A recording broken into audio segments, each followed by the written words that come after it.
Welcome to Orlando, Florida, and welcome to the bus life. Today we accomplished one of the most difficult parts of a bus conversion.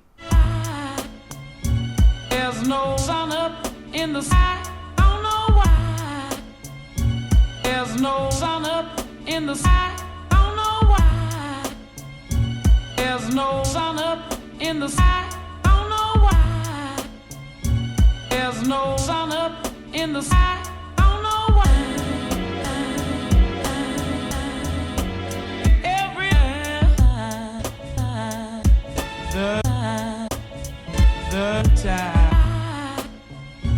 There's no sun up in the sky.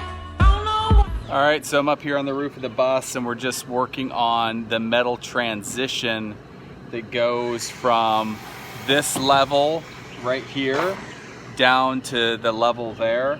And it is going to be a little complicated to do this, and those of you who have done roof raises, I'm sure, know why.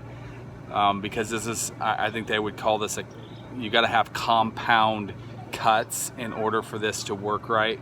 So the first piece I'm going to put on is going to be this piece right here. And it's going to have to lay something like that, where this can bend over, but the moment I try to pull it over this edge, it's gonna buckle the metal. So I can't do that. So I'm gonna have another strip there, and then probably another strip below that, so that it can slowly go over this ridge and try to make a watertight seal.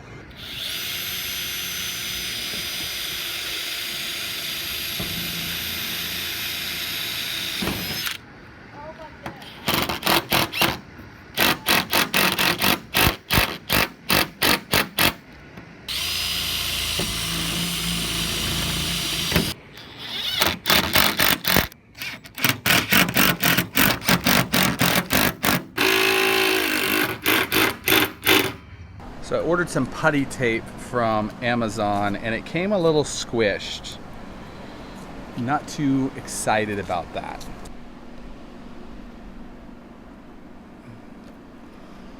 So what we're doing right now is attempting, and I use the correct word there, attempting, to do our roof transition.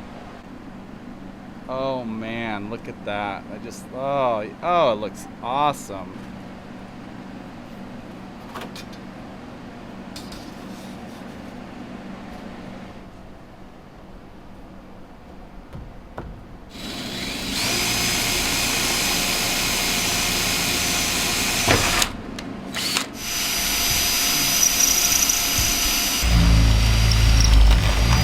I forgot to put my gloves on. Blood.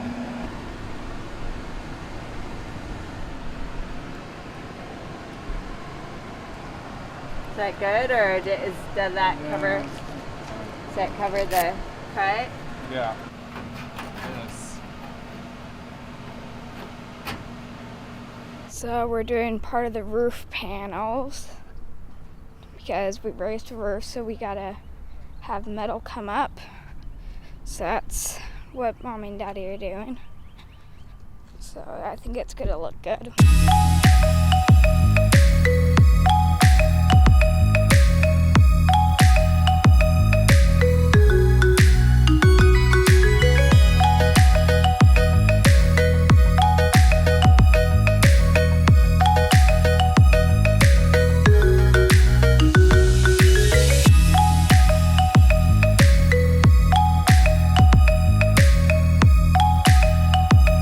So I kind of wanted to share what gauge metal I use. This is 20 gauge steel. This is 22 gauge steel. And then the sides are also 20 gauge steel. And the reason I did this 22 gauge is because I wanted to be able to, make this curve here. And it's worked out. It's worked out good. And it's stiffened up. I mean, I could pound on this and it's not gonna, dent anything. So it's very stout, very solid.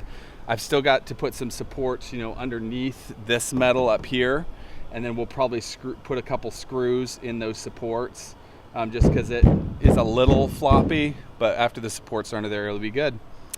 on to the other side. One thing that we did last night is covered up this window opening, and we're going to be cutting in a new driver's window that's going to be more like a RV style window here. And we had to do this next before we could finish our roof up there. I need the drill because there's this bunch of sticky stuff they have up here, and I've got to get it all off, and I've got to use a wire brush to do it, and then I've got to punch all the rivets that were up here back down through.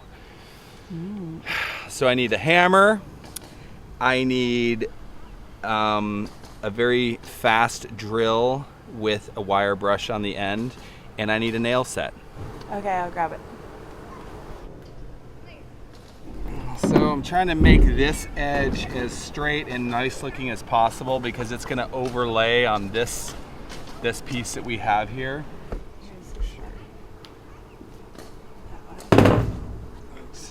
So I've already cut all the rivets.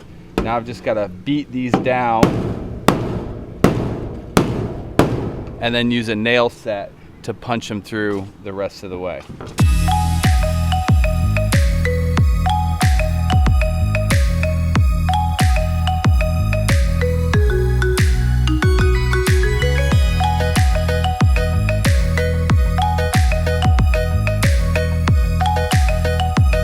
Okay, so the next thing I have to do is I've got my drill, wire brush, 60 volt max battery on it, and I've got to grind all this sticky stuff off. This is the best way I found to do that.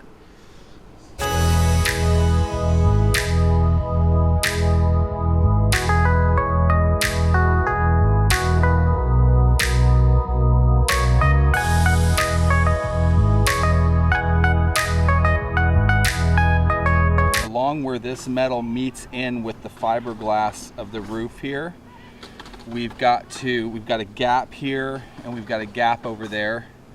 We don't want there to be gaps here, so we're gonna have to cut some out of this middle here.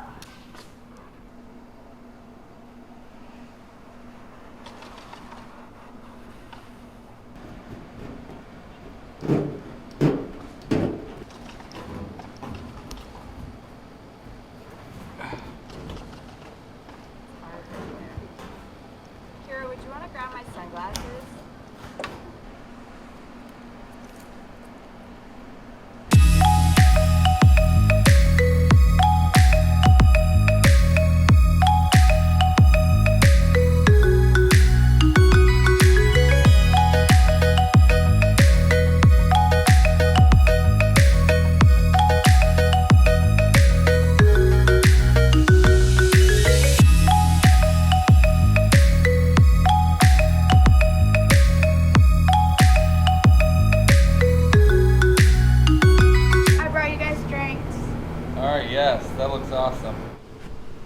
Ooh. Good old brewed Southern iced tea.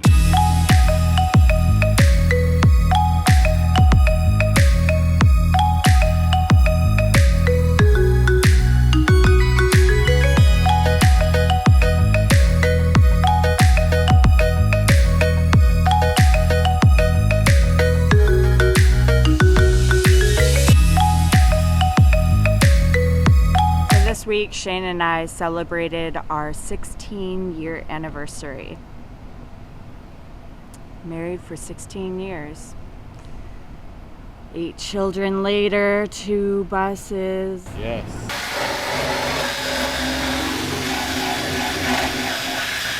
It's hot.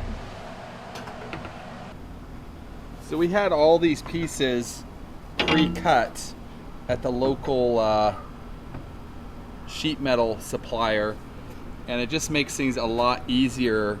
You know, I still have to cut some here and there to customize it, but if you can figure out what your sizes are going to be, it makes things a lot easier to have them just cut it, because they've got these huge industrial machines that can do it.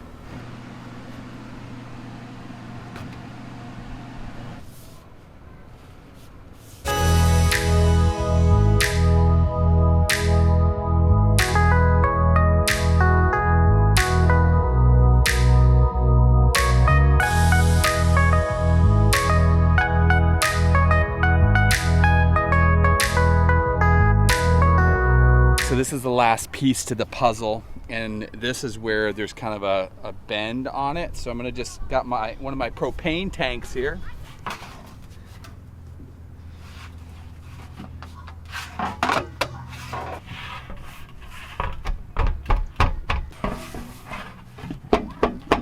Right. Okay, so this last curve piece goes right over this right here. So we're in the final stages of our roof transition here, putting on the last piece.